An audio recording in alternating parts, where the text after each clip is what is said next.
Hello guys, what is up? I am the Evan121 and welcome to the Bejeweled podcast where we babble about gaming whilst I experience possible bloodshot. I'm Joel, also known as Liam121, and I actually had a planned intro for once. And once again, I'm joined by my good buddy, Jalzak. Hello. So, we are back on track with at least monthly podcast, and this month has been a roller coaster of reveals as old friends return and new ones possibly are going to leave soon. And today, we're going to talk about pretty much, hopefully, all of it. So, Yes. are you ready? Yes. Also, a few changes real quick. Firstly, there we go. You can see that the chat has changed a little bit. I decided to change to the like a new format because honestly, I didn't really like the previous way the chat looked, but now it's a lot different. So, without further ado, let's get it started, shall we? Alrighty. So, first things first, and I'm sure many people are already aware, SMB35 and Super Mario 3D All-Stars leaving the shelf very soon. Yes. And that, of course, Yes. still brings back up the question why Nintendo did it, and really, are limited releases really all that necessary? Yeah. Yeah. When was the last time we actually seen that besides that? Like a limited release like this? Yeah.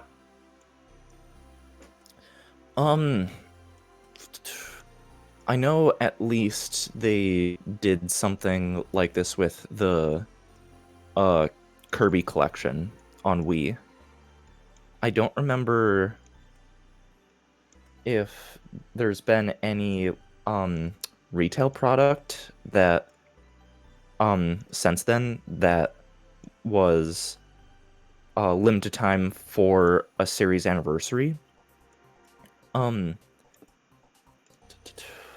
I do remember that there was the Four Swords Anniversary Edition. True. Software that came out for one of the anniversaries for Zelda, but that was straight up a free download if you had a DSi or 3DS. So that'd be still a strange move for anyone to try and limit to release. I don't think any other company has done it besides Nintendo, have there? Unless it's an Xbox or PlayStation fan can prove me wrong. Yeah. Not that I can really think of. No.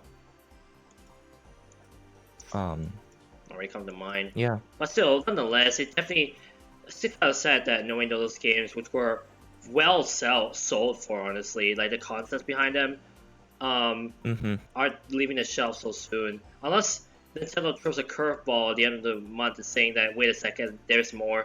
It's like the Billy Mays of gaming. Yeah. I mean, that's been something that some people have been saying is like, oh, they'll just release the 3 games in the All-Stars pack as their own standalone like digital downloads, but then also throw in Galaxy 2. That would be kind of funny, yeah. Yeah, and then just offer it as a free download for those of us who have 3D All-Stars to then get Galaxy 2, but it's not really any Thank you, Patrick. Yeah, it's not something that is entirely accurate though, just a thought. I mean, at the same time, let's remember it's Nintendo. They can do whatever they want, and we have to just accept what they give us. Yeah, Nintendo is unpredictable. They released the Switch, and then a couple months later they announced a new 3DS model. They can do anything. Yeah, but it's kind of anything ridiculous. is hypothetically on the table. Yeah.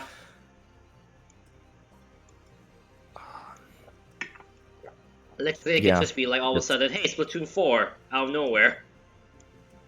I mean, anything could happen.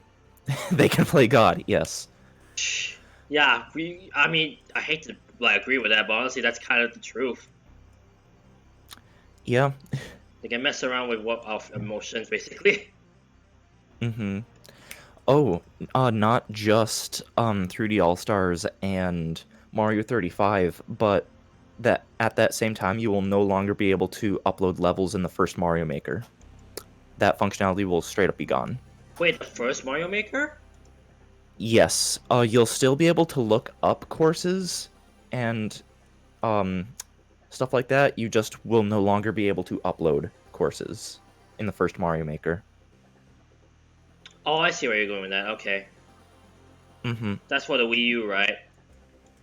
Yeah. Understandable. Mario Maker 2 on the Switch, you'll still has its functionality. Yeah, so if anyone And wants should. to... Oh, go ahead. And should have its full functionality until, hypothetically, the next Mario Maker game comes out, if that ever is a thing. Mario Maker 3. I mean, I know Stephen George mentioned in one of his blogs, like, how he sees it. Like, I think it was one of his Friday Morning Mario videos, where he mentioned that he wants to see a Mario Maker 3, but in its SM64 maker. Yeah. That would be kind of interesting. Like, being able to 3D make a level. Yeah. And then again, has any other franchise decided on 3D, like, free roam levels as well as sandbox gaming, basically? Well, not really sandbox, but you get the gist of it, right? Right. I guess there hasn't been really as user-friendly of a tool that Mario Maker is. There hasn't been something like that for 3D levels. So, like an intuitive, like 3D course maker, like that would be cool. But with adding that extra dimension, there's like you have to have an entirely different mindset for like 2D versus 3D. So, I mean, I think it would work and Nintendo would find some way to make it work, but it would just take a lot of work. Considering how they have to manage the mechanics of 3D making. Like, it's almost like any 3D... I mean, it sounds as though like it would be like a 3D artist's dream, basically, to have like such a thing. But the problem is that it has to be simple for just a common man to be able to use. So, definitely is a challenge. How do you attain to both parties? Yeah, that's that's the thing, is how would you go about, doing that? Especially having to place course elements in a 3D space. Like, you'd almost have to have some sort of button that you'd hit to switch from selecting like course elements and stuff to then like your cursor that would place things in a 3D environment. That's the best thing that I can really think of, but I guess also having a limit on like how many enemies to put in a level, because remember, you can't always have like a level with like millions of bob-ombs or goombas. Like, remember that one ROM hack? Yep. So there has to be a limit as well, and they have to manage the limit well. They can't be too small, but also can't be too big. Right. Mario Maker already does have those limits in place, so it would have to... It wouldn't be anything that's entirely different, but yeah, still something that they'd have to keep in mind. Yeah, so with all these elements down, definitely it's a challenge for them to try it or something like that.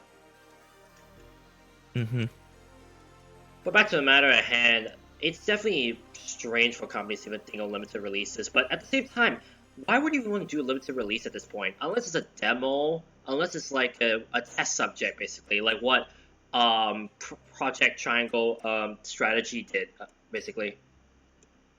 Yeah. Like having an actual demo for them to try out and test and get feedback from players to say like, hey, this thing may be improved.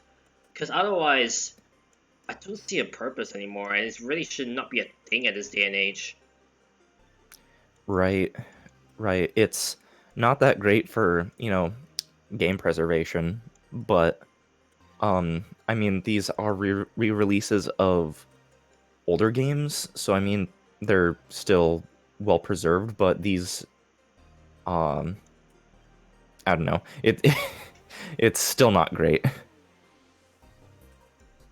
Again, just one of the strangest moves we've seen, unless there really is a twist behind it. As I said before, I keep like hinting like maybe it's April Fool's joke. I'm not sure if legally that would be allowed if Really? if they did it, if it would be considered false advertising that like for all these months they're like, "Oh, this is going away by the end of March." But then comes April and it's like, "No, it's still available or whatever." Yeah, I understand. Like that it's something that some people have brought up that like it might technically be considered false advertising, and they if they did do that, they would have legal repercussions. But also I've noticed on the Switch's news app that they're having some articles like reminding people that, hey, Mario 3D All Stars is going away. So they are very much so emphasizing the fact that it's going away.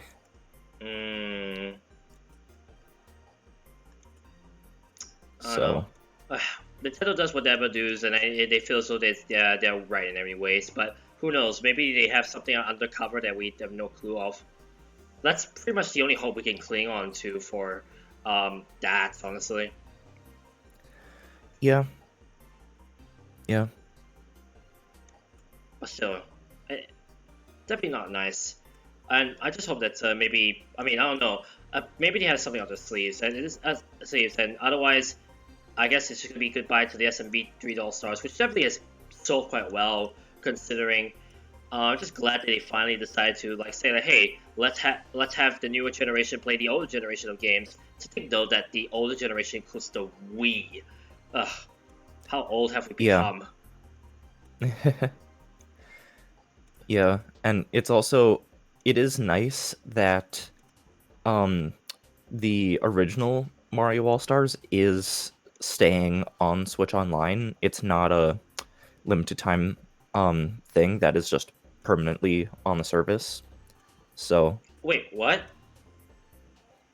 Yeah, they never said that release was limited. That is staying on Super Nintendo Online. Oh wait, the Super Mario 3D All Stars? Ah, yeah, true. Yeah, the first All Stars. Yeah, I heard wrongly. Sorry, I got very confused. Yeah. With 3D All Stars, like, at least if you've bought a copy, whether physical or digital, you'll still be able to play it after this month. That's not really the case for Mario 35. Unless if they do something where it's like, oh, it's no longer Mario 35, it's Mario 99. And this was just a beta test for a more larger scale version. Mario 99. How chaotic would that be, though? Yeah, I mean, there's already Tetris 99. I mean, here's the thing. I'm also thinking about the chaos that could ensue with Super Mario Bros. 99. Because you already seen how even with 35 people, the number of enemies that can spawn for one person can be massive. Imagine if 99 people were to be getting each other. Yeah, things would have to be reworked if they did bring it all the way up to 99, which maybe they wouldn't, but I don't really think we'll be, at least in its current state, seeing Mario 35. Actually, that'd be kind of funny if like the reason why they say SMB 35 is going away is the fact that SMB 99 is coming. Like, That would actually be Yeah. probably a proper way to say why a game is leaving. Yeah. Instead of probably the way I said it. 99 people spawning Bowsers and Hammer Brothers. Oh Yeah. no! At that point, it's just a Mario Maker course. Why is that so true? Oh man, why is that so real? Yeah. Jeez. Some people just really shouldn't have access to course making tools. Some people just really just want everyone to suffer. Then again, Yeah. I talked to CS Tutor 89 a lot with his ALTTP woes, so maybe that's why I'm saying that. Yeah. But yeah, I've played Mario 35 really like a handful.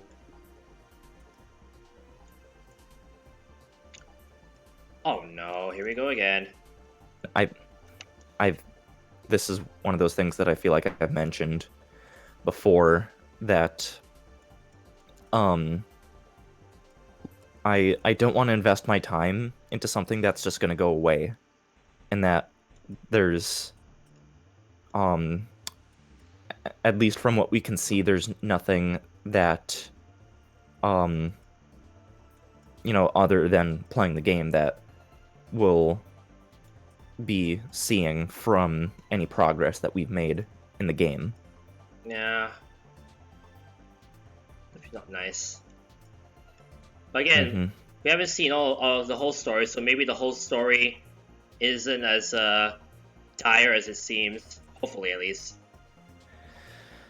Yeah, I mean, only time will tell what exactly is going to happen. Guess we have to wait, yeah. Hang on a moment. Didn't Nintendo do a Direct on April 1st before? That was actually legit. Yes, yeah, they did do an April 1st Direct, I believe 2015. That, like, nothing that they announced was a joke. Everything was entirely serious. So... That actually then throws a wrench in what I was saying, maybe. Because if they are that serious to be able to do that, then maybe the idea of them doing April Fool's joke on that game may completely go out the window. Maybe. Oh, like yeah, they really have to wait because otherwise we'll just be talking around with our head cut off. They're just thinking about random stuff that may not be true until we get the truth. Yeah.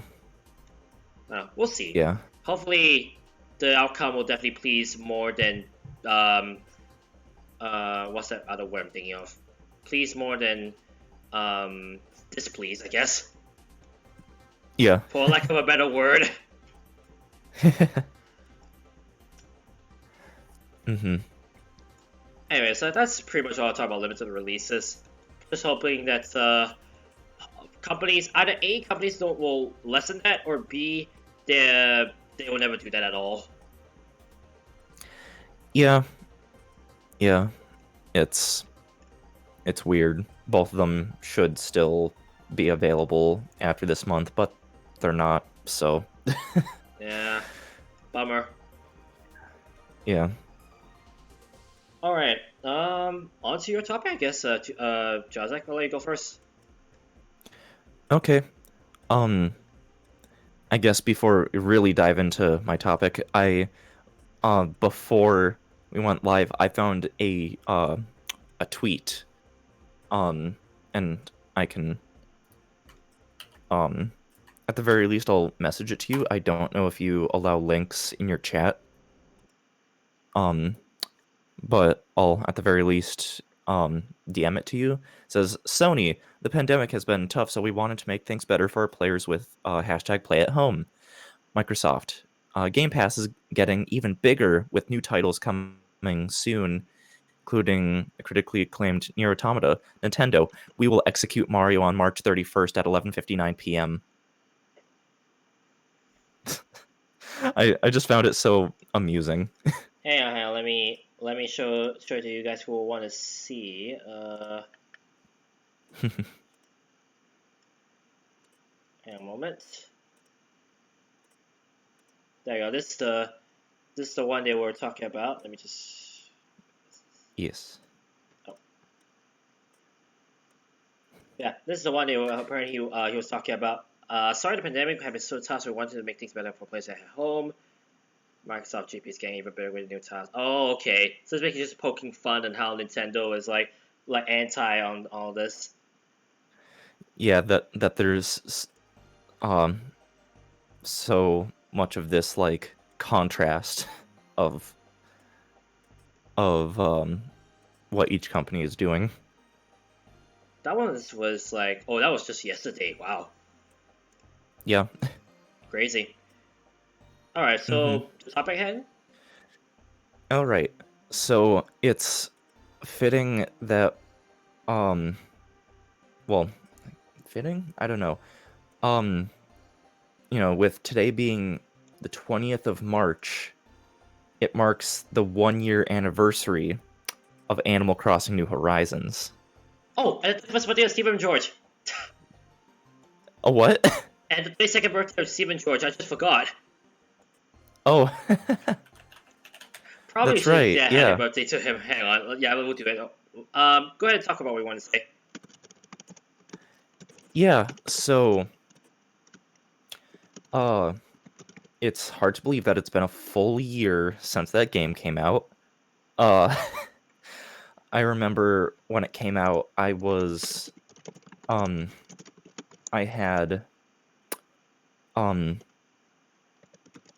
officially moved back in with my parents because it was right at the start of spring break, and it was when the pandemic was first hitting. So it was at that point unclear if we were going to do the rest of the year online. We did, so I just ended up staying with them here for the rest of the semester, and I'm still here because the pandemic really hasn't gone anywhere. Um, but yeah, those first couple weeks, at least, um, when I was playing the game like basically nonstop for a solid 2 weeks without having any school or anything to worry about, was like those were some of the like best weeks that I've had, just because I had um sort of an excuse to just do nothing but play the game. Mm. um since then, it's like more and more people like myself have been kind of stepping back and looking at the game at a bit with a bit more of a um critical eye, like especially comparing it to New Leaf. Ah. And yeah, there's I feel like there's some key things in New Leaf that um like they should have been in New Horizons from the start. Um Even though they'll probably be introduced through updates and be treated as if it was new content to the series, which they won't be.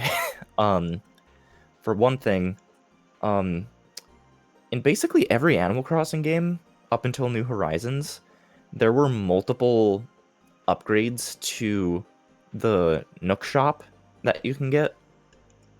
Um, it depends on the game, but it usually involves spending a certain amount of bells there and having a certain tier of the upgrade process, um, like being at a certain tier for a certain amount of time. I know in Wild World, a criteria of getting the final upgraded shop was that you had to have someone visit your town and buy something from your shop, which I didn't really think about this until I heard it. Um, that specific criteria was removed for the Wii U Virtual Console release of Wild World because that does not support um like local wireless multiplayer or anything, so they had to remove that just so then you could still achieve the final upgrade without needing that. So, fun fact. And for those who don't know, as the shop upgrades, it carries more and more items, so you can they'll have more things that you can purchase. The biggest thing that it feels like it wouldn't that much to program. It seems like very like a couple lines of code that would just like change certain things. Town ordinances. In New Leaf, you could choose from one of 4 town ordinances, and it would change something about your town. One was that shops would both open and close a couple hours early, known as the early bird ordinance. And then there's sort of a reverse to that of the night owl ordinance, where shops would be open several hours later, but they wouldn't open in the morning until several hours later. There's an ordinance to keep your town beautiful, which basically prevents flowers from wilting and weeds from spawning. And probably the ordinance that I had my New Leaf town set on the most, which is Bell Boom.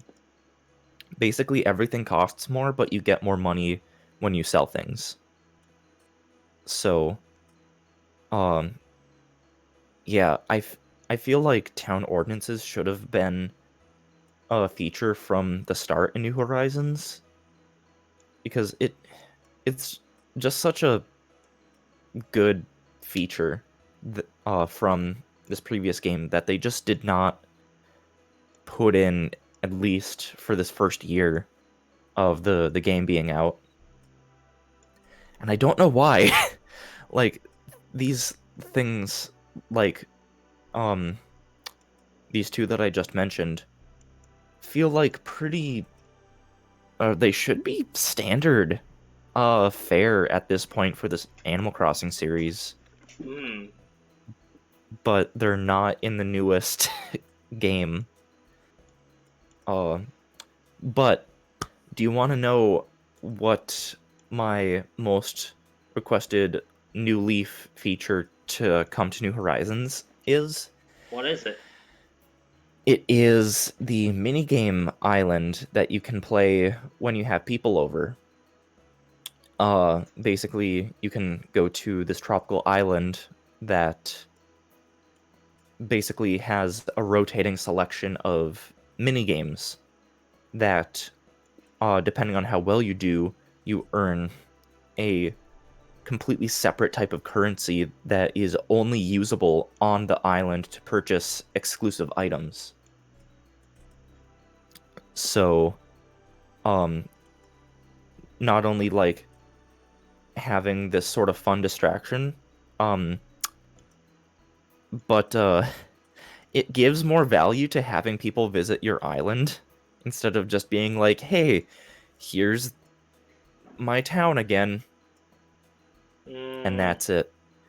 It felt like it actually added more substance to multiplayer for Animal Crossing. Even if it was, like, essentially Mario Party minigames that were expanded by several minutes. Because typically a Mario Party minigame lasts no longer than a minute. But these can last, like, up to, like, 5 or 6. But there was actual substance to them to make it feel like they didn't drag on. So I just don't know why these things that were really great features from the previous game are just not in the newest entry in the series. A very much more smaller feature that was in New Leaf that is not in New Horizons are the Mii masks that you can put onto your villager and essentially play as your Mii. Like, that's not in New Horizons. And yeah, just goes along with, like, all these features, whether they're smaller or larger, are just not in the newest game. And there's really no reason for them not to be in. I assume that all these Animal Crossing games were still made by the same team, right? Yeah, they should be. Fun fact: the same team that is in charge of Animal Crossing is also in charge of Splatoon. Just fun fact. Yeah, it should be all the same team more or less, albeit they with each new game in a series, it makes sense for them to have newer people on as well. So I don't think that's necessarily has to do with why a lot of these features aren't in New Horizons, but who knows? I mean, like, when I hear this, right, I'm just thinking, like, well, now that you say it's the same theme, I'm also thinking maybe is a reason why they left some things out. Maybe they're trying to, like, create a new experiences. Like, the idea of Animal Crossing, I would say, is, like, an open world game, like, where you can do, like, anything you want, basically. Yeah, So I would say maybe they were trying to make it like a new feel every time a new game comes out, because sometimes maybe some nostalgia from other games is like not really nice for a game like that. I mean, that's just my thoughts. Maybe, but other than the base things that you can do in an Animal Crossing game, like catch fish and bugs, collect fruit, and pay off your house debt, like, other than the base things that you can expect from an Animal Crossing game, along with the terraforming that you can do, that is new to New Horizons, that's kind of it. I mean, granted, there are the mystery islands that you can go to like, collect extra materials, and that's also how you can get new villagers if you don't have amiibo card.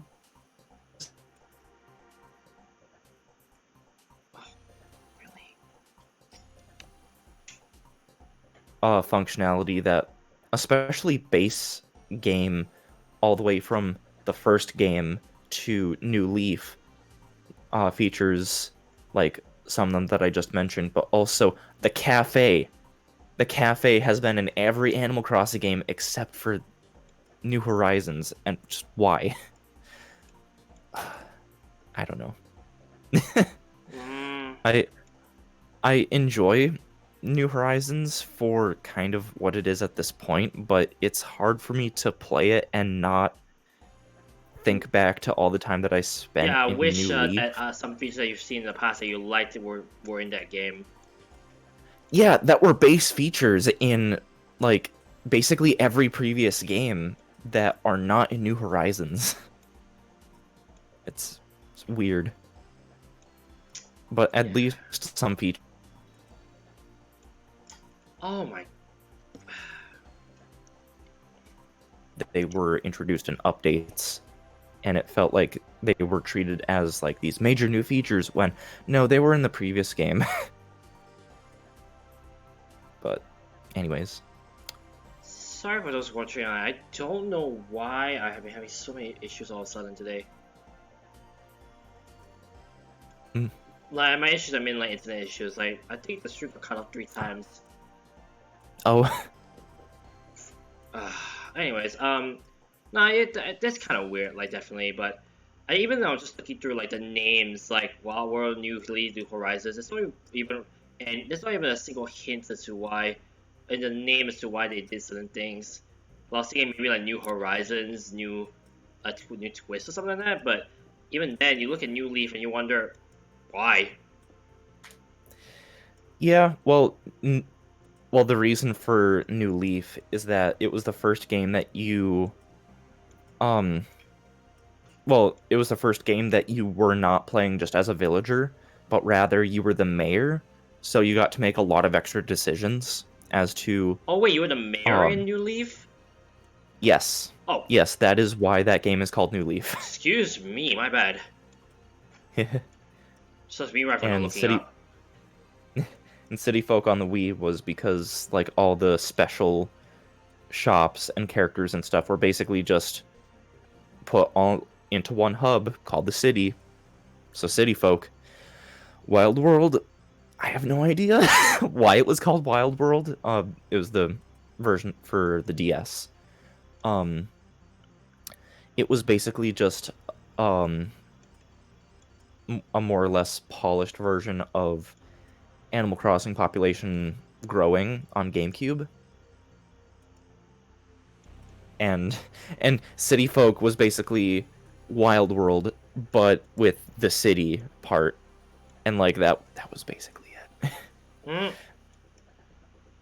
The biggest jump that there's been from game to game, I feel like, has been from City Folk to New Leaf. Like everything just felt different and completely new. And I mean, New Horizons does feel like, in certain ways, like a polished version of New Leaf, but with there being all of these features that, again, a lot of them have been core features of previous Animal Crossing games that are just not in this newest version, and that they're likely going to be brought as updates is just strange. That raises up some questions, yeah. Oh. Yeah, it definitely sounds like a franchise that tries to like new things, but keeps forgetting about the things that really worked for them. Yeah, I mean, I really feel like they hit things well with New Leaf. That I think if I were to choose only one Animal Crossing game to play, for the rest of my life, and I couldn't play any of the others, it would be New Leaf, hands down. Even though New Horizons has all this extra functionality and stuff, New Leaf just has so much more to do, and it just feels more interesting. So, was the Animal Crossing? Yeah. Now I think about it, was Animal Crossing Little Leaf technically delayed for a bit? I mean, it was announced around the time of the 3DS's release. It just didn't come out for. Oh, hang on, sorry. 2 years. Animal Crossing New Horizons, not New Leaf. New Horizons was delayed. They announced the delay at E3 2019. And because it was set to release in 2019, but they realized that they just needed a little bit more time with it, and so they pushed it to early 2020. That much time, and it still didn't it consider such stuff. I mean, that's why I was thinking about it. I was like, wait a second, they had a lot more time on their hands to like polish the game a bit further, and yet they did not even consider that.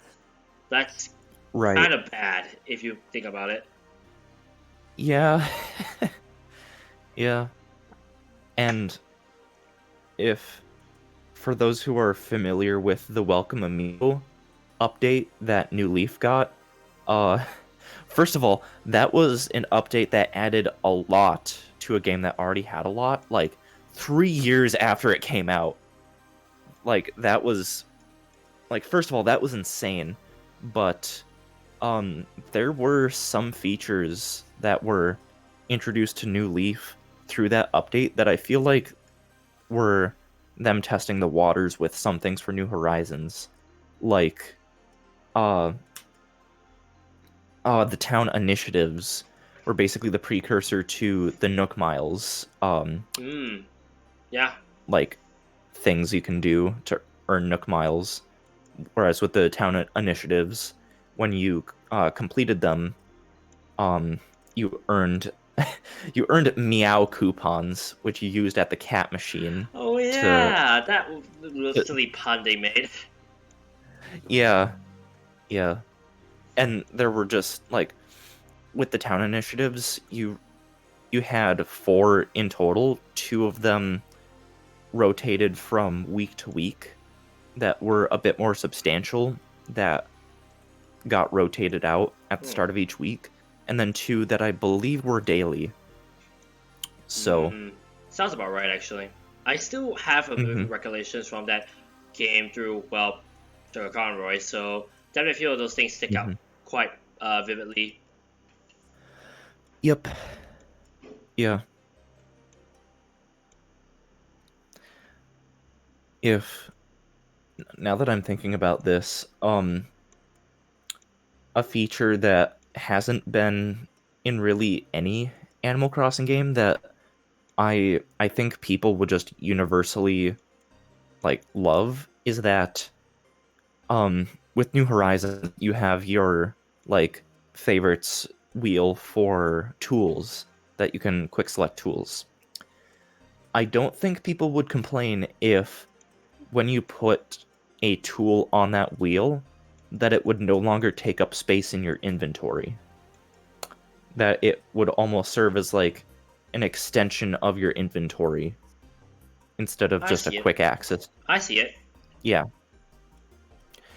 Yeah.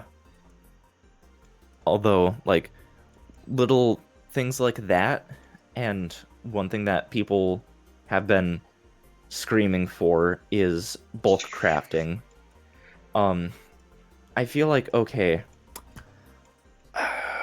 should things like especially bulk crafting be put in for the sake of convenience, or would it just trivialize things? Like, something that, like, the main reason why people want bulk crafting in New Horizons is for fish bait. But I feel like that would completely devalue fish bait. Because it is an item that is meant to instantaneously spawn a fish, and being able to bulk craft fish bait, it would just completely trivialize fishing.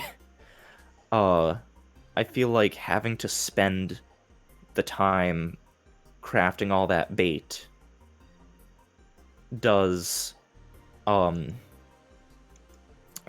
make it more valuable, if that makes sense. Yeah, I see what you mean. Mm-hmm. That's strange. Yeah, like, what little things like that, like, where on the balance of, like, quality of life or just trivializing a part of the game, like, where would it fit? Yeah. that's why I'm personally not in favor of bulk crafting, is it would just make that aspect of the game at least way too easy. So, but who knows what they'll do. Yeah, that'd be a very interesting thing to bring up. Like, I myself, I only know New Leaf and New Horizons, and even then, I didn't really pay much attention to how the subtle differences between the two games. I just thought, new Animal Horizon game, okay, cool. But I didn't realize how much it kind of differs from the prequel and New Leaf. Honestly, now that you mention it, the differences are quite obvious and kind of intriguing to a point. Right. Yeah. Who knows? I mean, who knows what will they'll do for the sixth one? Will they finally decide to like bring in like things that everyone liked, or will they still stick to their guns and say that, we'll do something new every time? Yeah, and I mean, New Horizons is still selling like crazy, so they'll just continue adding things through updates. Is my guess. At this point, they really can't introduce like holidays and stuff through updates unless they make their own original holidays, like what they did in Wild World. Because it's been a year at this point, so any holiday that basically all the holidays that they've wanted to add are already added, unless they want to add their own original ones. So at this point, I feel like they can start focusing on updates that add functionality to the game. Is there at least a Animal Crossing New Horizons 1-year anniversary thingy happening?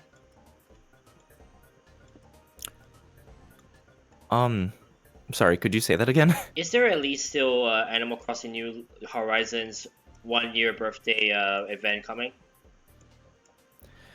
I mean, there's been an update recently that's added certain items you can buy. Like, you can buy an in-game Switch Lite, I know for sure, and some other items, but nothing over the top, really. Really? No, like, celebrations yet? No events? No. Other than the fact that you, I played the game last night. I got a letter from Tom Nook saying, like, can you believe it's already been a year? And that's it. Did they do anything for Animal Crossing New Leaf 1 year? No. Then maybe it's not as weird as it sounds then. Because honestly, I thought it was like, wait a second, why is the game not acknowledging that? It's kind of a big achievement. But if they really don't acknowledge it as lively as I thought, then never mind, then that conversation falls flat. Yeah, I mean, there was, in New Leaf, there was a celebration once you play after it's been a year, of, like, you becoming the mayor, and so, like, there is, like, that bit of acknowledgement, but other than that, there's nothing else. Not even a game's birthday, yikes. Right. Strange. But more stranger things that we can ponder over Animal Crossing. Yeah. But still, we cannot disagree that Animal Crossing is a bad. Wait, we cannot disagree that Animal Crossing is a good game, right? Right. Okay. Right.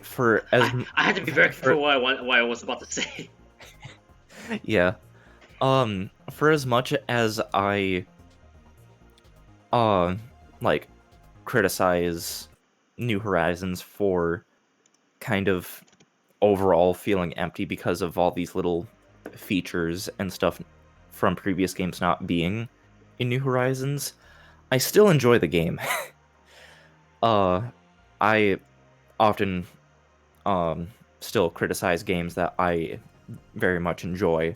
It's just I can see these things that would improve the experience from even if it is already a great game. Just want to throw that out there. Yeah, I understand. Because I know oftentimes people misconstrue someone being critical of a game as them not liking the game. I do like New Horizons. It could be better, though. It's like how Steven Place mentioned how Super Mario Sunshine is a good game, but man, it's not a great game. Right. Which I can definitely agree on as someone who has actually played the game finally 100%. Ugh. Mm-hmm. Why did they not add a blue coin tracker for 3D All-Stars anyways?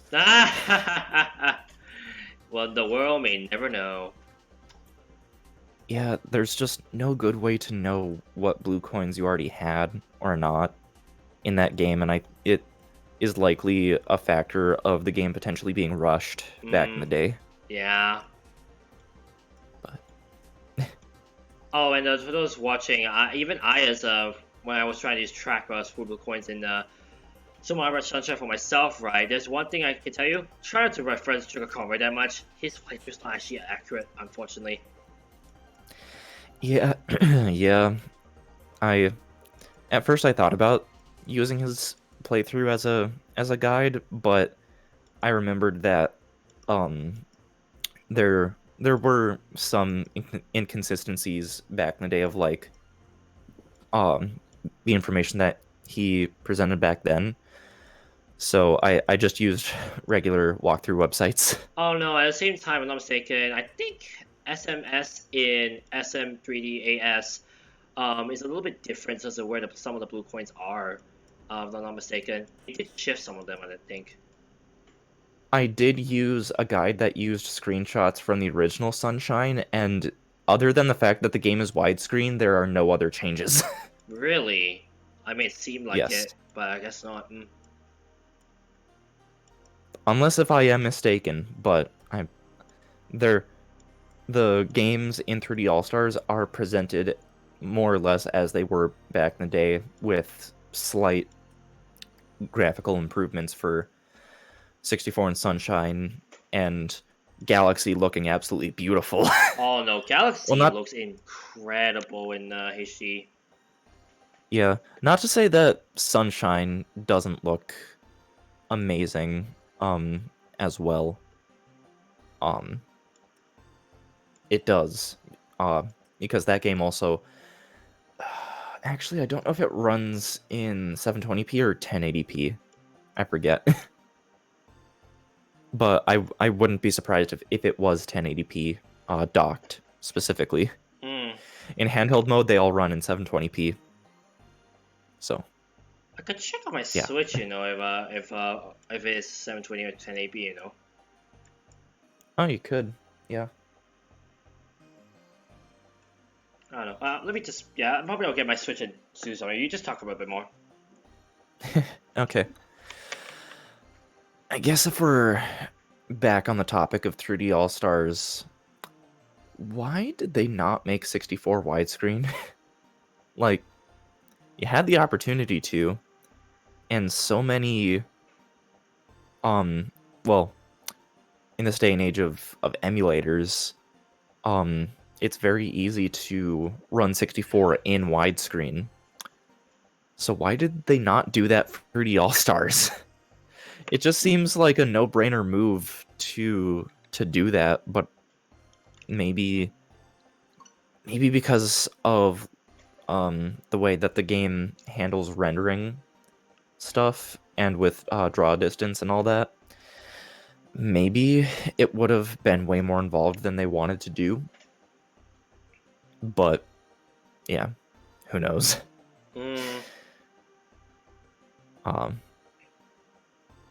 Yeah.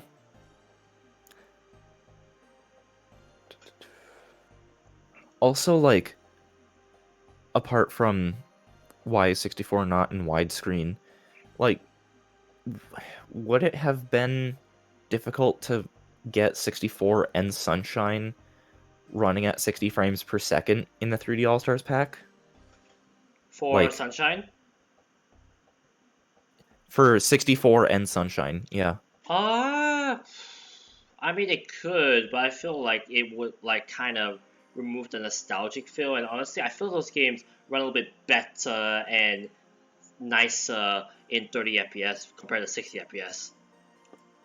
I mean, I've seen footage of them running at 60 FPS in an emulator, and they look smooth as butter. I mean, does it look like eye-pleasing though?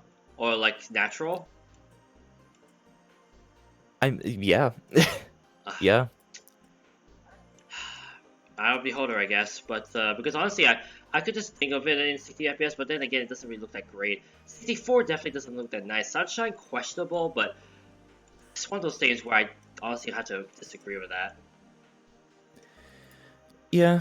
Also, I just looked up Barrett's playthrough of Sumar Sunshine. He has a setting of 1080p, so it looks like it is in 1080p. Okay. Which is cool. Yeah. Yeah. Still a little strange. Alright, on to the... Actually, I should mention, I forgot to mention the second common topic, and that is, if I'm not mistaken, at the time of recording this, from last time, lots of Pokemon stuff revealed, right? Yeah. I think we did... Yeah, we did talk about, like, the stuff from the Pokemon Direct. I remember I specifically watched that because I knew it was going to be brought up, that it was stuff that was going to be brought up during the podcast. So yeah, we did talk about it last podcast. Wait, did the Gen 4 remakes and all that? Yeah. Oh, never mind. Yeah. Oops. I thought we did it for some reason. My memory is just horrific. I understand. Anyway, well, down to my topic then. This is something that I've found out myself recently, especially as someone who does a few competitions a lot, especially through Classic Tetris Monthly, a few Chaos races that I've done with my friends, over on the Classic Gaming Grand Prix, etc., etc. But if there's one thing I've noticed as someone who is also very avid in watching bowling, I realize there's a slight, well, in my opinion, there's a slight correlation when it comes to handling pressure when it comes to gaming compared to like when you did I say oak drank too much? But there's a bit of comparison. It's like a similarity when it comes to handling pressure when you game and handling pressure when you do sports. I mean, in the words of Randy Peterson, like if there's no pressure, what's the point of sports? Then everyone can do it. But with sports, and I feel as though the same thing in gaming, pressure is good. It gives you that drive to perform well even under that kind of mental state, to show the rest that you can handle it. But I feel like, and through that, I feel as though there's like a slight similarity, whether you are gaming or doing sports, where you can able to handle that pressure. And that pressure is soothed when you practice a lot, when you have that confidence, and when you, of course, revise a study a lot, in this case, because sometimes you need to have a bit of memory work. Yeah.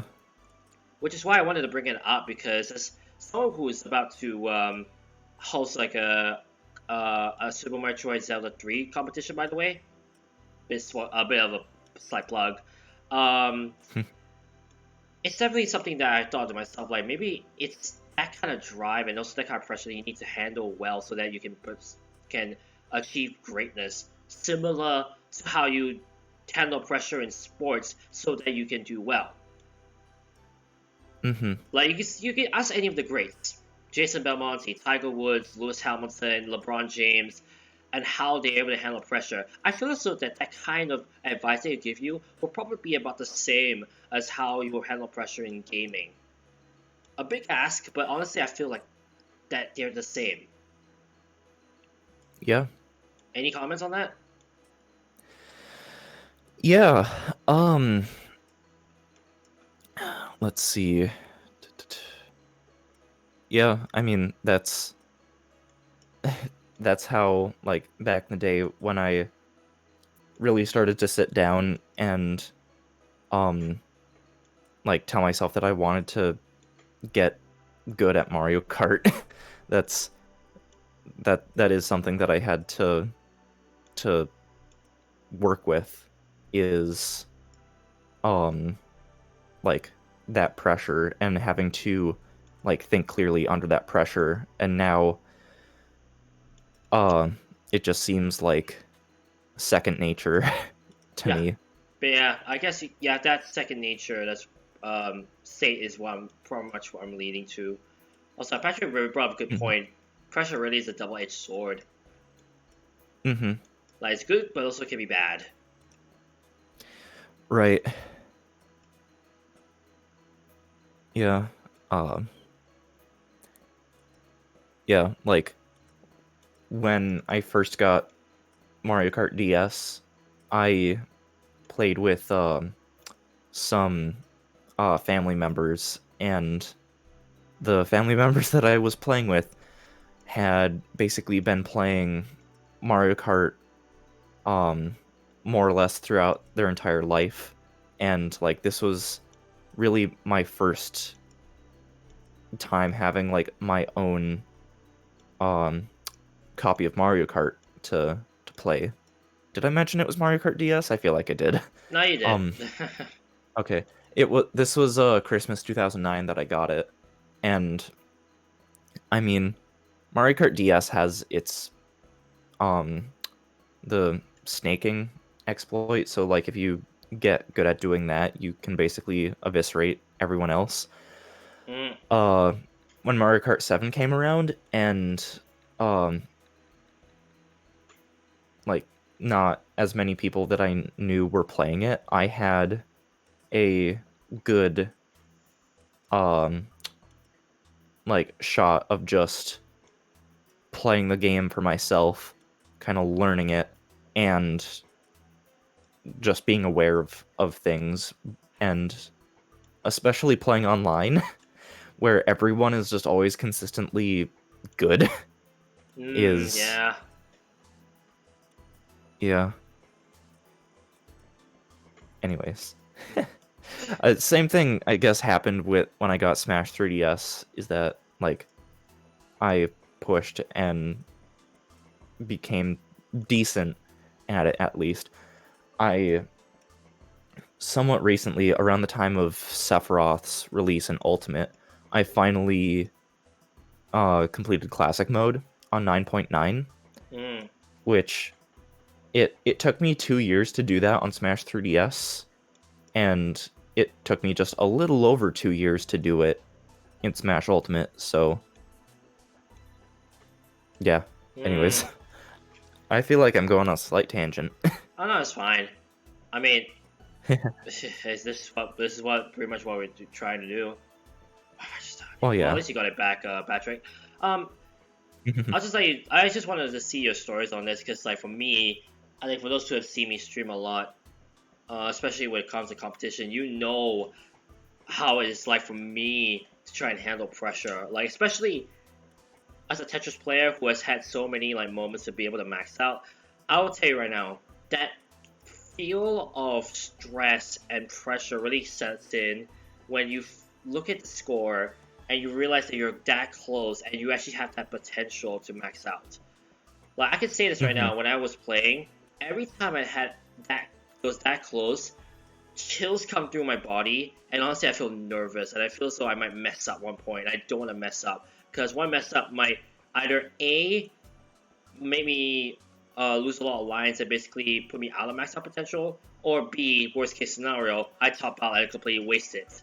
So I can definitely say for myself that that kind of pressure is good, but man, it's sometimes very annoying when it's like, okay, don't feel that pressure, don't feel that pressure, I feel that pressure! Yeah. So it's like every time it happens, I'm just like trying to handle it yourself, good well. Just make sure you calm down and do the Tetris well. And eventually on that day, I finally did, and I honestly just felt so great. It was just ecstasy when I finally got it. And ever since then, honestly, I felt less pressure when I was that close. I was like, man, it really doesn't feel that bad now. Yeah. That made me feel strange. Yeah, I guess I also felt a similar way back when I was completing Rhythm Heaven Megamix. Yeah. There are some challenge trains that were devised from the depths of hell.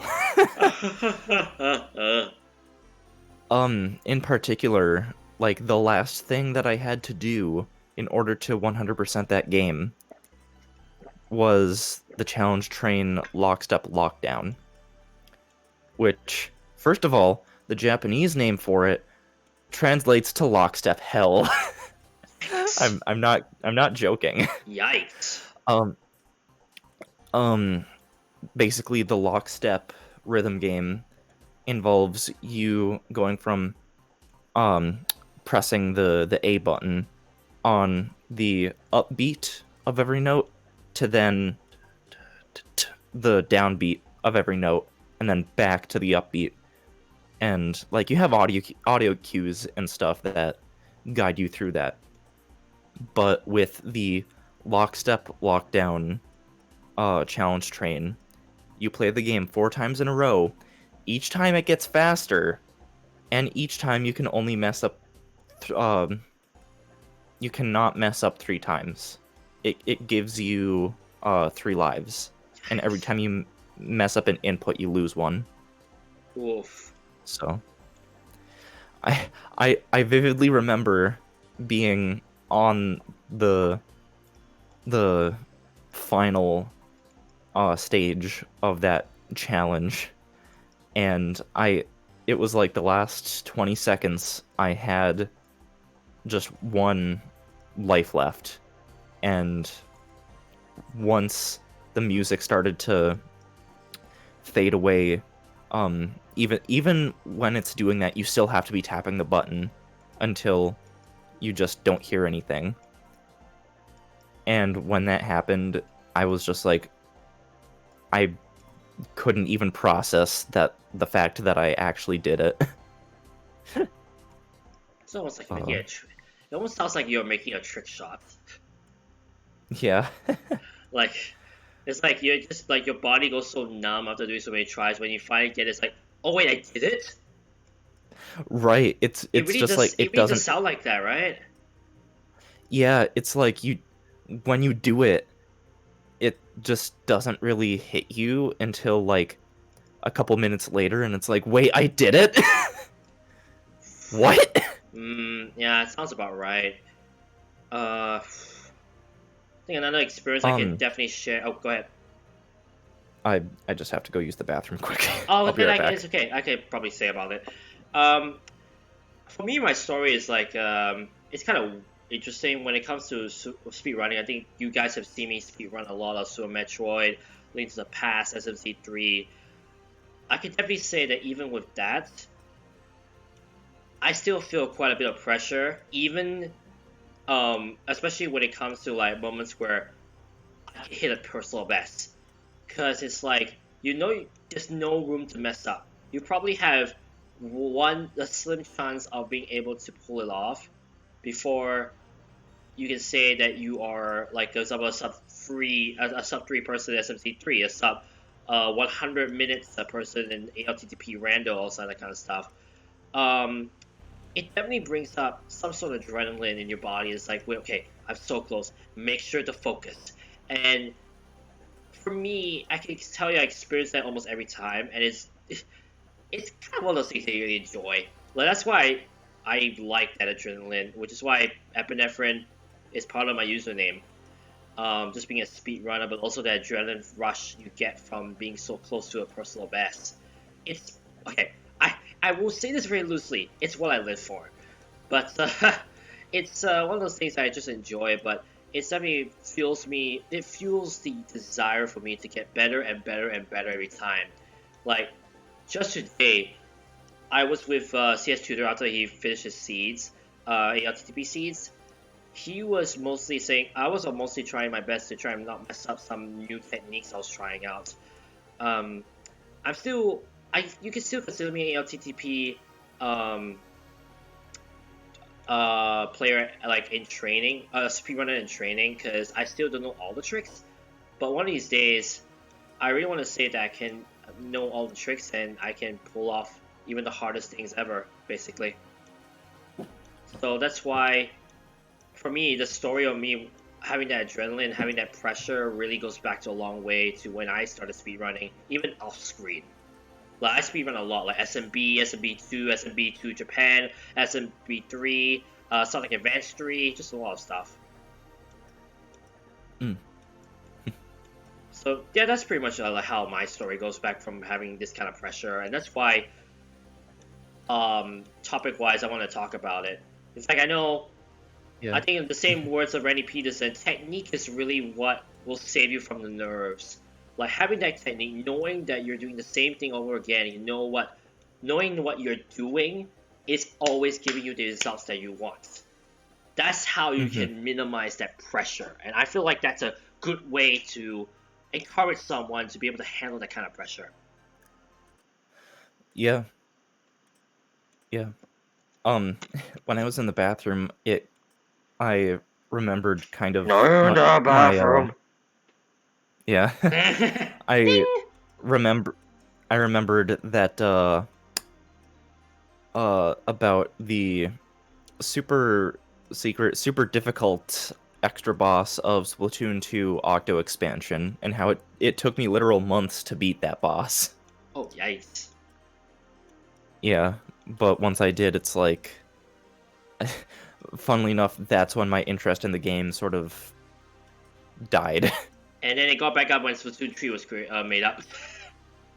Yeah, I mean, I've been playing Splatoon 2 a little bit again here and there, although it's mostly Salmon Run. That's what it's called.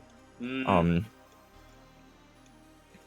But yeah, I guess it's also fitting that you bring this up because I'm very seriously contemplating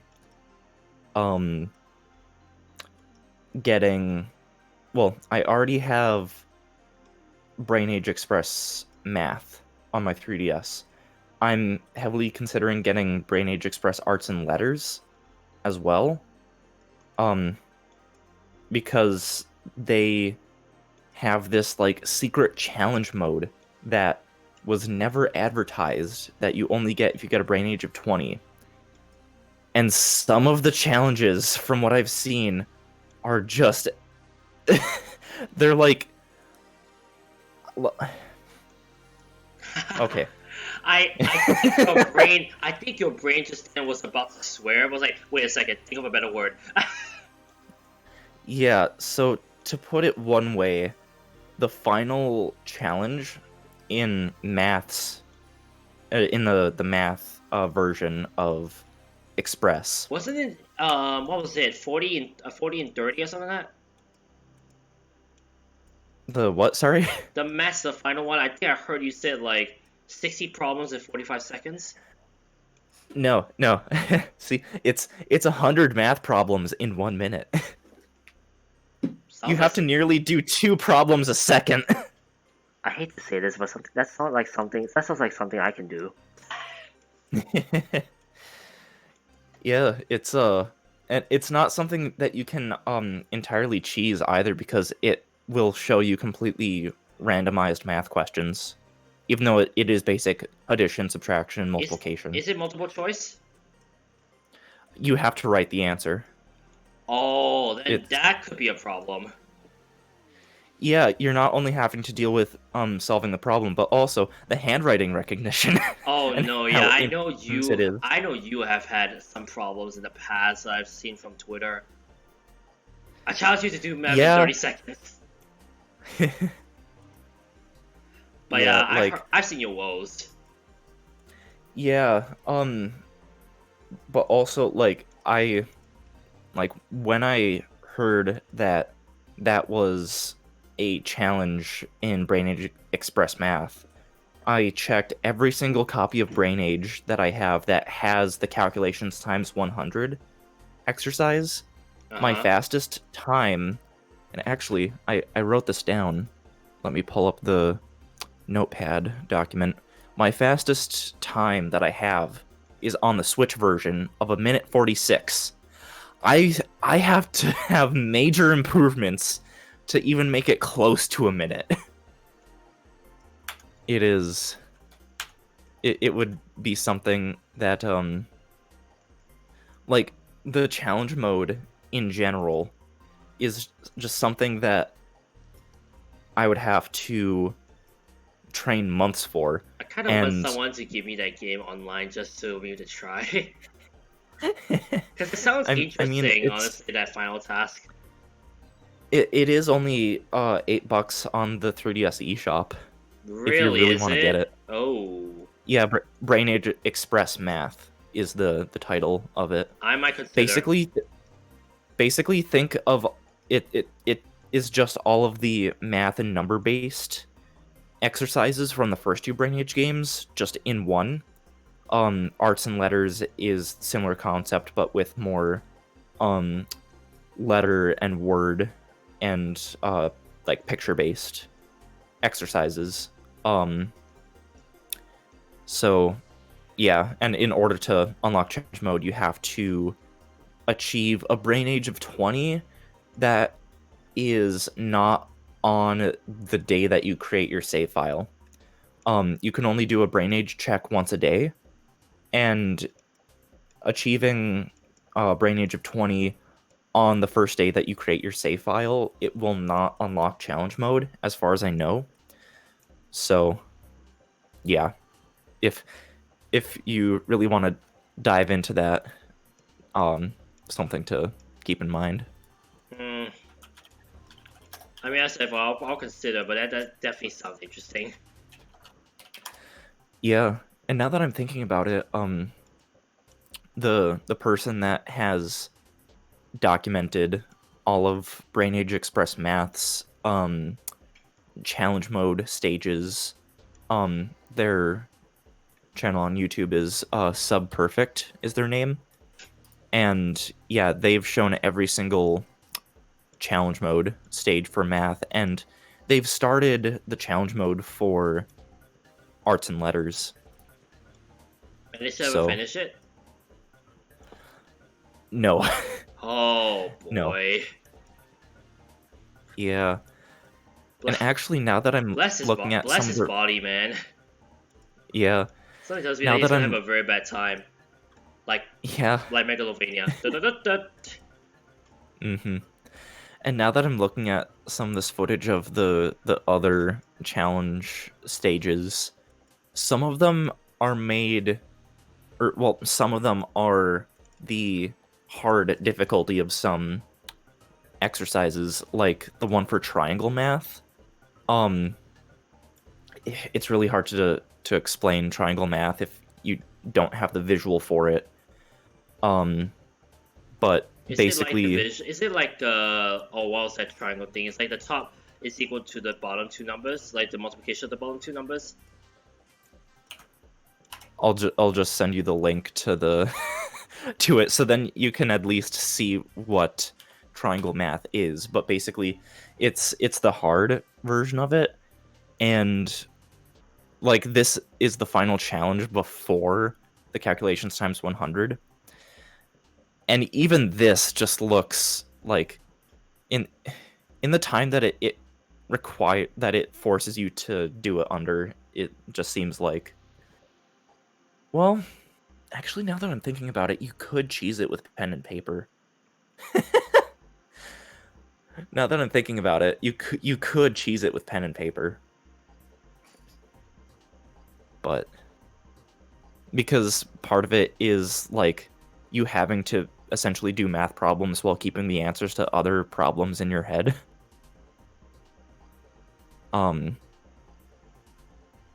Yeah. Right now, I'm just looking at it. Right now, it looks kind of interesting, honestly, more than tough. Yeah. So basically, to describe it, if for those listening, basically you start with a row of 4 numbers, and you have to add each number together. So you add the first and second together, then the second and third together, then the third and fourth together, and then you take those answers, add the first and second answer together, then the second and third answer together. and then with those final 2 answers, you add those together, and that's the answer that you write in. That's the gist. That's taking the 2 middle numbers times 3 and adding the 2 numbers on the end. So, hang on, let me see if I can. Let me see. Yeah, actually, it doesn't seem that bad, honestly. Yeah, it's just like really you have to like for me, it's just looking at logic, like how in this case in the triangle math that you showed me, it's taking the middle 2 numbers, add them together times 3, adding the 2 other, and then add the 2 other numbers. That's it. Doesn't sound as bad as what it shows, basically. Right. But yeah, still, it's it's something that I'm really thinking of pushing and doing, because I think, like, I really haven't had a good challenge like that in a while. The last time that I did was the secret boss of Octo Expansion. So I know. I think it would be fun to sort of chip away at over a few months. If not, Oh, actually, let me see the upload date of when Subperfect did level 1. So that's June. Here, let me write this down. Or it's July 22nd, 2018. And then when they uploaded the final stage. The final stage, December 4th, 2019. A year and a half. The final stage. Yeah. I mean, one of these days, if I get the game and I try for myself and I never pull it off, then I'll tell you. Yeah. I mean, as I said, for someone who loves mathematics, especially mental math, it sounds like fun, honestly. Even though I know finals will be torture. Yeah. You'd probably have a good time with it. But I was wondering, my mental math really grew since probably 4, so the age of 10. So I just realized to myself that I'm a lot better with trying out mathematics without using a calculator, and it really just stuck with me. Mm-hmm. And funny thing also, I do reference a few books as well I read. Like, I actually have a book on my shelf that makes multiplication of two-digit numbers a lot easier, basically. Oh. And honestly, ever since then, I was like, you know what? Let me try and train this up. And honestly, ever since then, I was like, yeah, mental math is easy. What are you talking about? Mm-hmm. So it's definitely interesting to see like that progression for me. Mm-hmm. Now that I'm thinking of this, And for the last time, no one said there wouldn't be math. Yeah. I mean, the stereotypes of us Asians are like we are human calculator. Oh, I mean, I can't disagree with that. Yeah. Oh, what was it? It's Brain China thingy, the show that they show there's some incredible stuff that Chinese people can do. I think I've seen clips of either that or a similar show on YouTube. Yeah. Like I know someone who can like add like, oh, what was it? 100 digits together that's shown at 0.5 seconds per number. Mm-hmm. Like someone is able to do that basically. Wow. And here's the thing: the numbers are not like simple. They're literally just like sometimes are like 7 digits, sometimes like 4 digits, 3 digits, or something like that. It's all like random basically. So if you thought I am good at maths, oh, you haven't met Chinese people yet. Mm-hmm. Now that I'm thinking back to this, I'm pretty sure the first stage in Express Math, like the first challenge mode level, is the exercise that you can cheese the most, because it's I forget the exact name of it, but basically you're given 2 minutes to memorize as many numbers between 1 and 25 in a 5x5 grid as you can. Ooh. So take a picture of it and just copy. Yeah. I suspected because I know someone. I have seen a video where someone basically cheats a jackpot by like take a picture of like the sequence that you remember, and then you just like reference it after they swap the cases around. And it's like, oh, you got the biggest score, yay! But that's because you cheat. Mm-hmm. But surprisingly though, challenge mode doesn't require you to get all 25 correct. No, only... no, Patrick, you're not good at hot maths. I don't think that would be that good to do. He said that I'm Chinese. I'm not good at mental math, but he actually said mental is mantle. You like the hot stuff on lava. Yep. But yeah, challenge mode only requires you to correctly remember 20 out of the 25, so it even then doesn't require perfection, but still it's the easiest one that you can cheat on. How many seconds you're given to memorize the numbers? 2 minutes.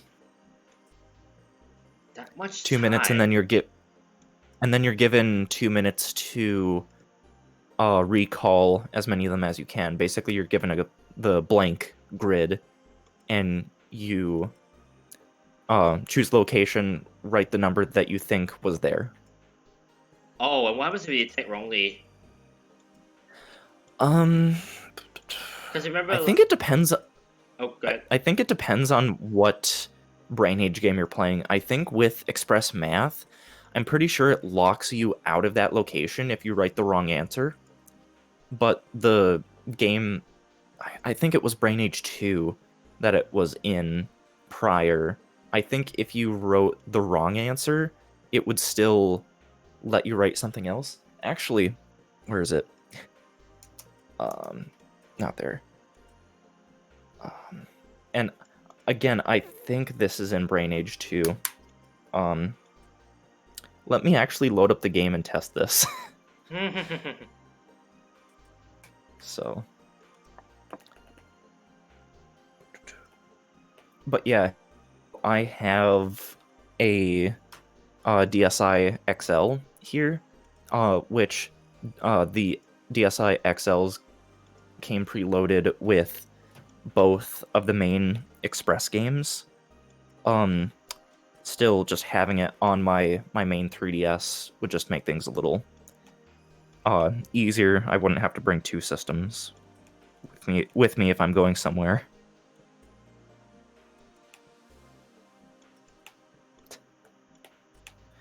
There we go.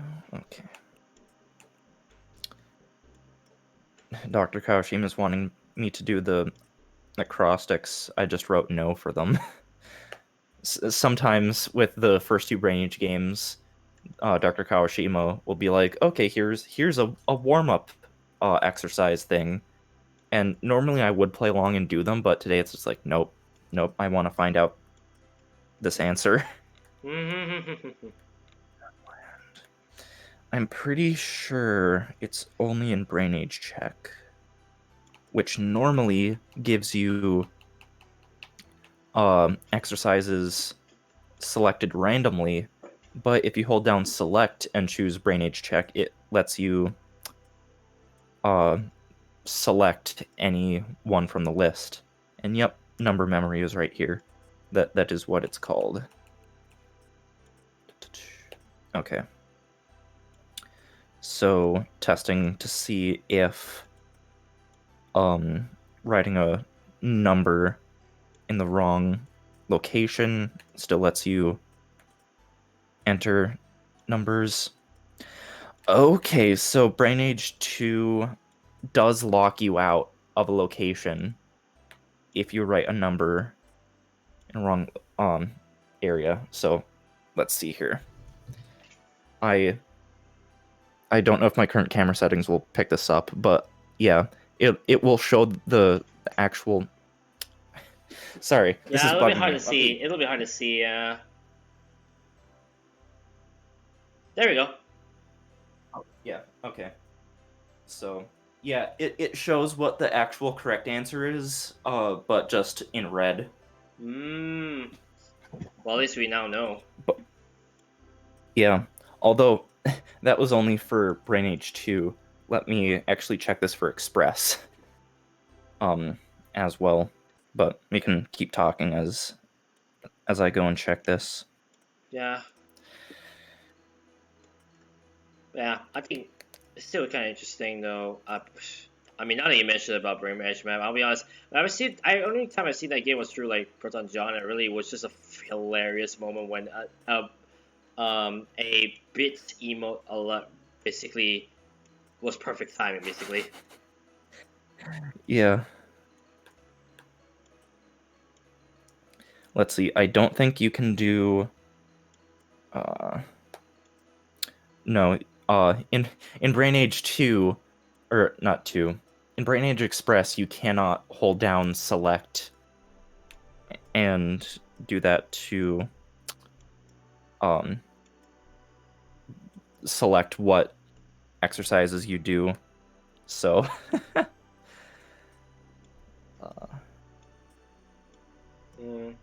I'm now doing math that you guys cannot see right now. I mean, come on. Yeah. For the last time, no one said it wouldn't be math. Yeah. But I mean, all seriousness. But just the overall like pressure for me, right? It's just one thing that I just have to handle almost every time, and I think with every single day, it probably will get better. And as I've learned for myself, I think routine and what you are know or what you know will help with that kind of pressure. Because later on, when you like do something you're familiar with, that pressure almost like just goes away, which is very good. When you are trying to do something better than another person. And remember, it can apply to any like scenario. It doesn't have to be a competition. It could be a brawl against your friend, a one-on-one bet against an opponent, something like that. Yep. Okay. So, I did one of the I did one of the brain age check exercises, which was math recall. Now speed counting, which is a very again, one of the exercises that you can cheese the most because it's not actually recognizing that you're doing the speed counting out loud from 1 to 120. Because you're supposed to be going like 1, 2, 3, 4, 5, 6, 7, 8, 9, 10, 11, 12 until you get to 120, but there's just a done button that you hit, and it doesn't measure anything else. What? Why is that even a function? What? I don't know. But anyways, I did get number memory. So let's test this, if it still locks you out. Let's see. Let's write 20 here. So those watching, it does lock you out. It does lock you out. Okay. Yes. Okay.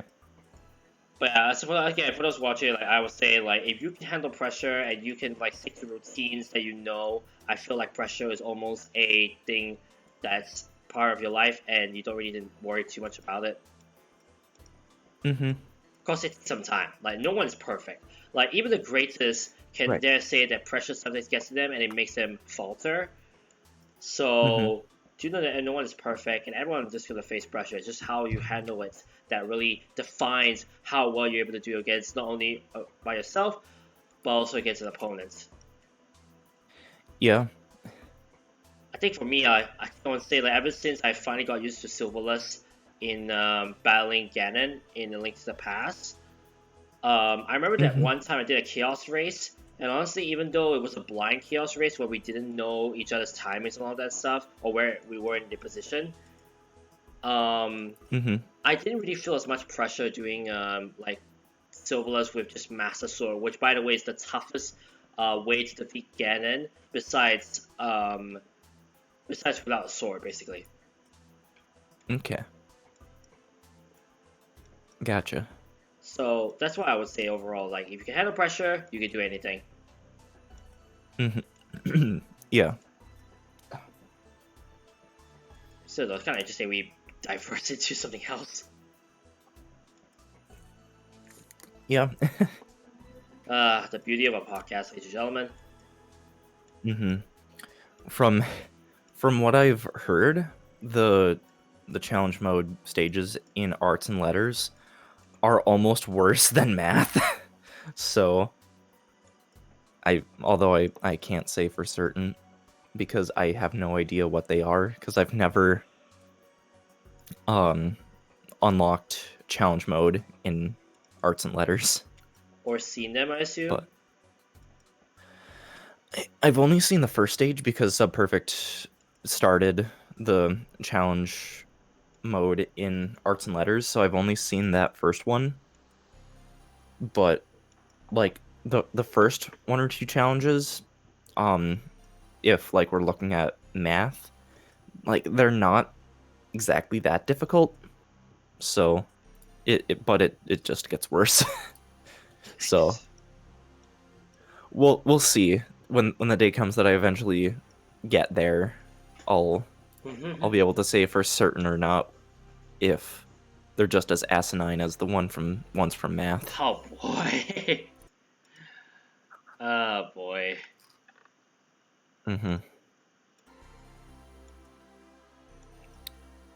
Definitely a weird experience on that part. Oh well.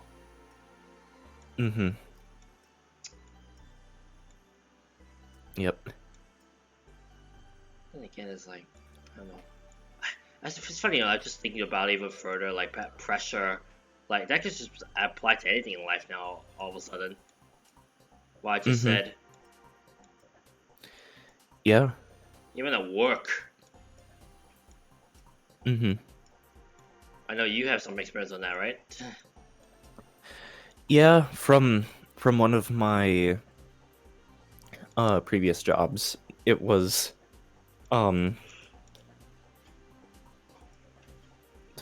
how how long ago Cooking, was yeah, it? true. Um yeah. Um at this point, I finished working at this place about a year and a half ago, something like that. Um yeah, I basically I never got done with a shift not feeling exhausted. Not just because I was um having to focus so much. I was working at a fast food restaurant. Um I was primarily the cashier, or a cashier rather. Wasn't the only one.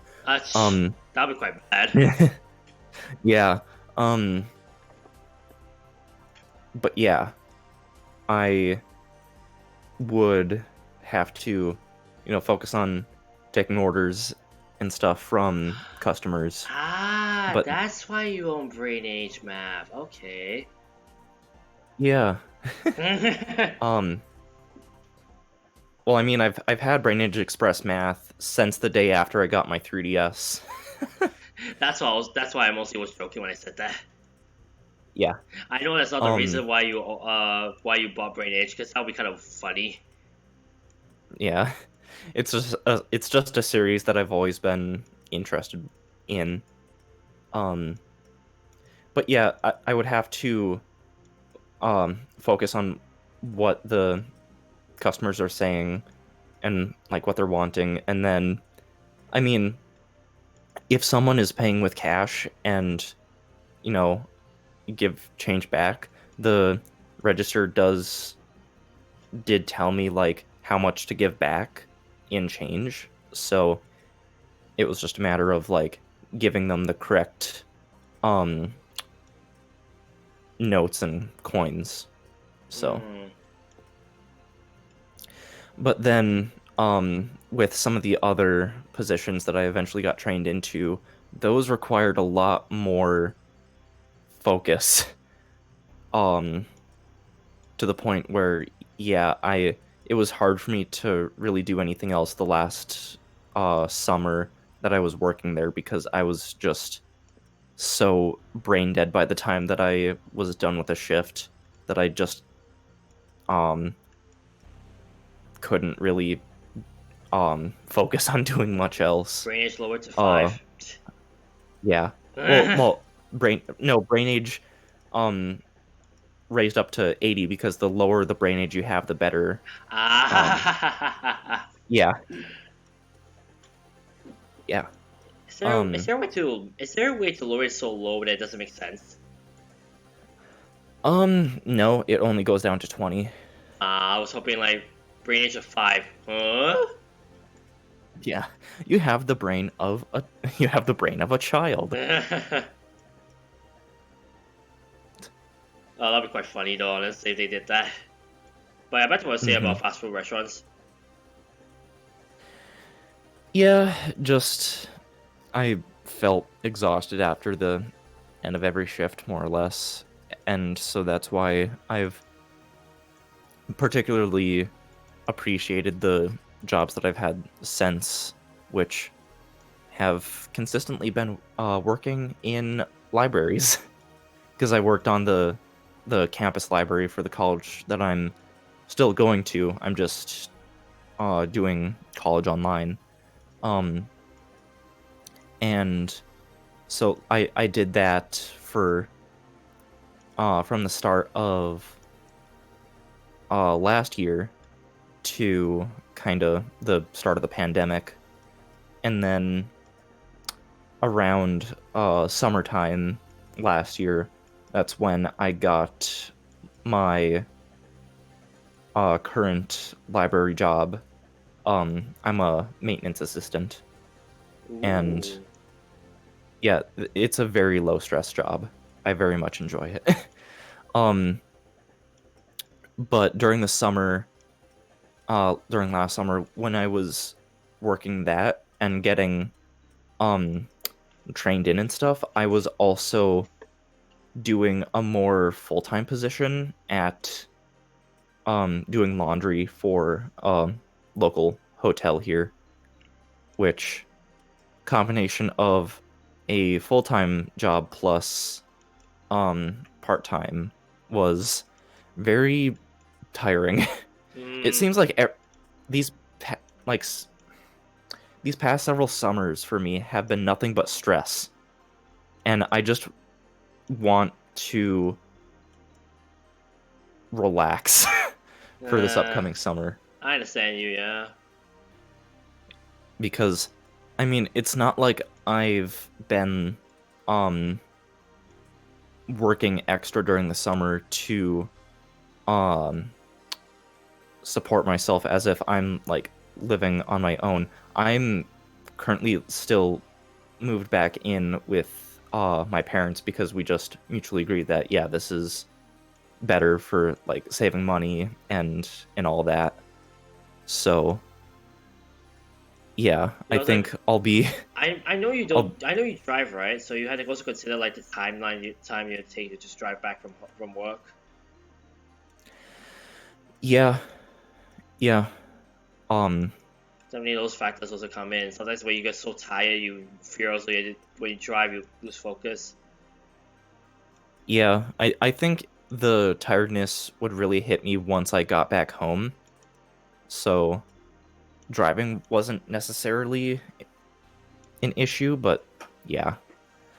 I think at least for I'm thinking at least for 2 weeks for at the start of the summer.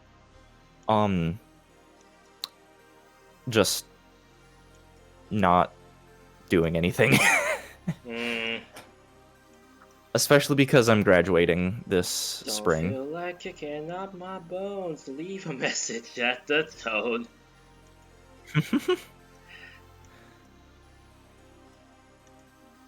Toddler, child, teen, adult, Einstein.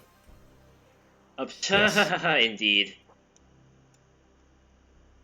I mean, who knows? Actually, talking about it, imagine a brain age game where instead of like old age going young, it's young age Hmm. going somewhat young. You know what I mean? Like actual training for toddlers. Yeah. That'd be kind of cool concept, honestly. I wonder if they would do that. Hmm. Yeah.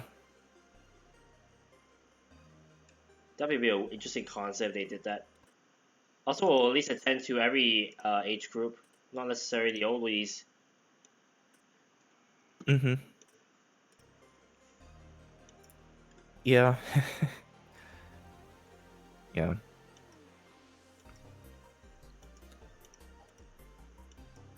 Now I'm thinking about Brain Age on the Switch and how it feels like the same situation from New Leaf to New Horizons. Why didn't this certain function that worked so well last time?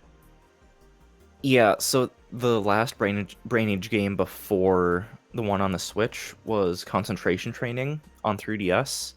Okay. Um, it's Concentration Training. I feel is the best in the series. Um, just in terms of an overall package.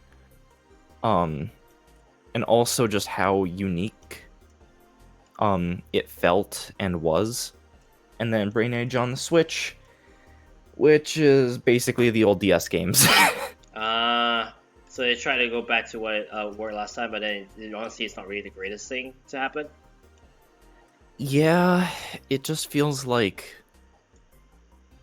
more the same, but with um slight alterations to some exercises and a few exercises that are um interesting enough, but honestly, concentration training or even just the express games, I feel would be better value than Brain Age on the Switch.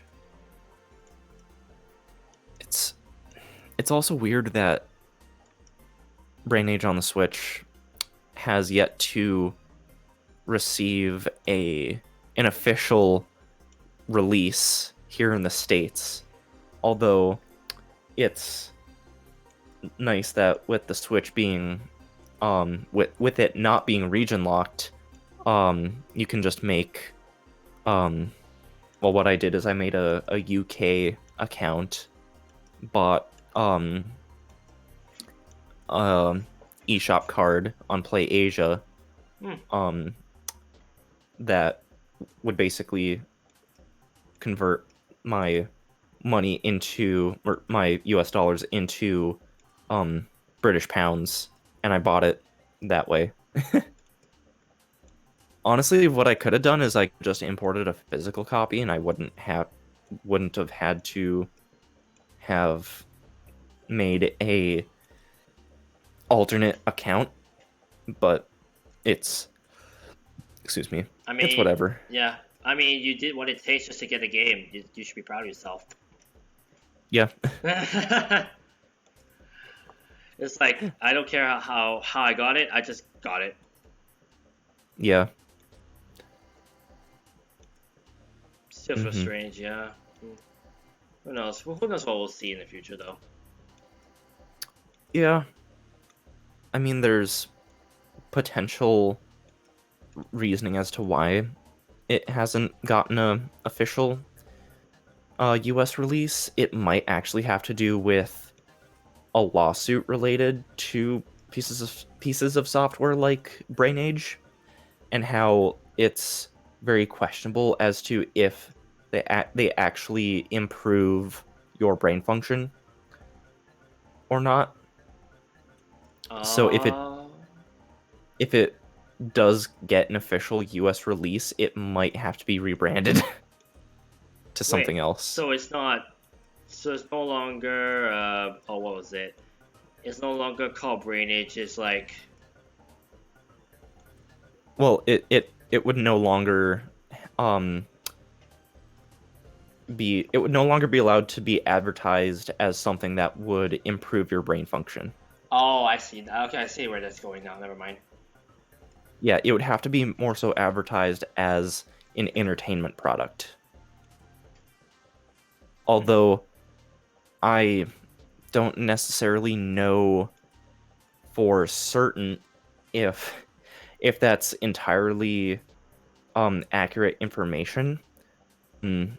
I've only briefly heard about this at one point a few months ago, fittingly enough in a podcast that I was listening to, but I've yet to, well, yeah, I really haven't done much research. I haven't done really much researching of my own to see if it's entirely accurate.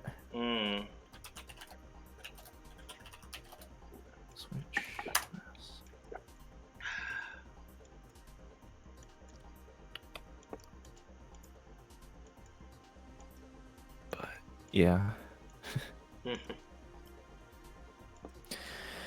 Although, you want to know an interesting thing about concentration training on 3DS is that it took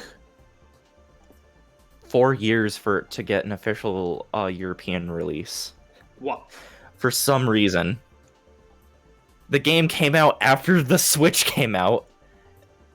Okay. It was a launch title for the new 2DS XL in Europe. Oh my. What were they thinking? Oh, yeah. Okay, yeah. Yeah, the information about the lawsuit, that is confirmed in this Reddit thread. Got sued last time because Americans thought you were actually training your brain. Didn't think they are bothered with the US release this time. Or oh wait, actually, never mind. Hold on, I might have jumped the gun. Let me actually read through some of the replies to that. Yeah, you might want to get the true information about this. Yeah, that's... yeah. I retract the confirmation. I will have to do a bit more research. Okay, well, that's good at least. But I want to say that it's at least partially accurate, is my guess. So... okay, so... just let me see all of them, Reddit. Dang it. So, the specific Reddit thread that I'm seeing, it's titled, "Why hasn't Nintendo released Brain Age in North America?" This was 10 months ago. It says, not really sure why they have released the game in Japan and Europe, but not in North America. Could they be waiting for a different launch window, or are they not planning to release it in the US at all? Someone replies, got sued last time because some Americans thought you were actually training your brain. Someone replies with, no, they didn't. You might be thinking of this lawsuit against Luminosity, which Luminosity is like, it's a online web-based service. Basically think of Brain Age, but just the exercises that you would do in a browser. And they got sued for their claims not being entirely accurate. Man. And so this lawsuit happened in, North America. So I think Nintendo's just playing it safe and not bringing it to America. Because I feel like it would have been brought to America if there wasn't that. Man, talk about literal being completely false, basically. Mm-hmm. I mean, here's the thing. That just reminds me of the dumb thing that happened with my junior college, where their Instagram page was taken down all because someone took the words that was posted there too literally, and honestly, that pissed me off. Because it's like it's all just jokes from like youngsters. It's just it's basically like cultural distance, and yet the oldies just don't want to accept that. Basically, that's what really pissed me off. Yeah. But hey, it's that cultural difference, and it just pains me to know that sometimes adults really can't see us in their shoes. Basically, wait, no, am I saying that correctly? Sorry, I was scrolling through the thread. Am I saying correctly? Us in their shoes, or is it they are in our shoes? I guess it could be either or. I don't really know. Whatever. Let's just shoot the fill water. Anyways. Yeah. But yeah, it's just the idea of unfortunately, oldies may not be able to see fully our perspective, and it just pains me to know that. Yeah.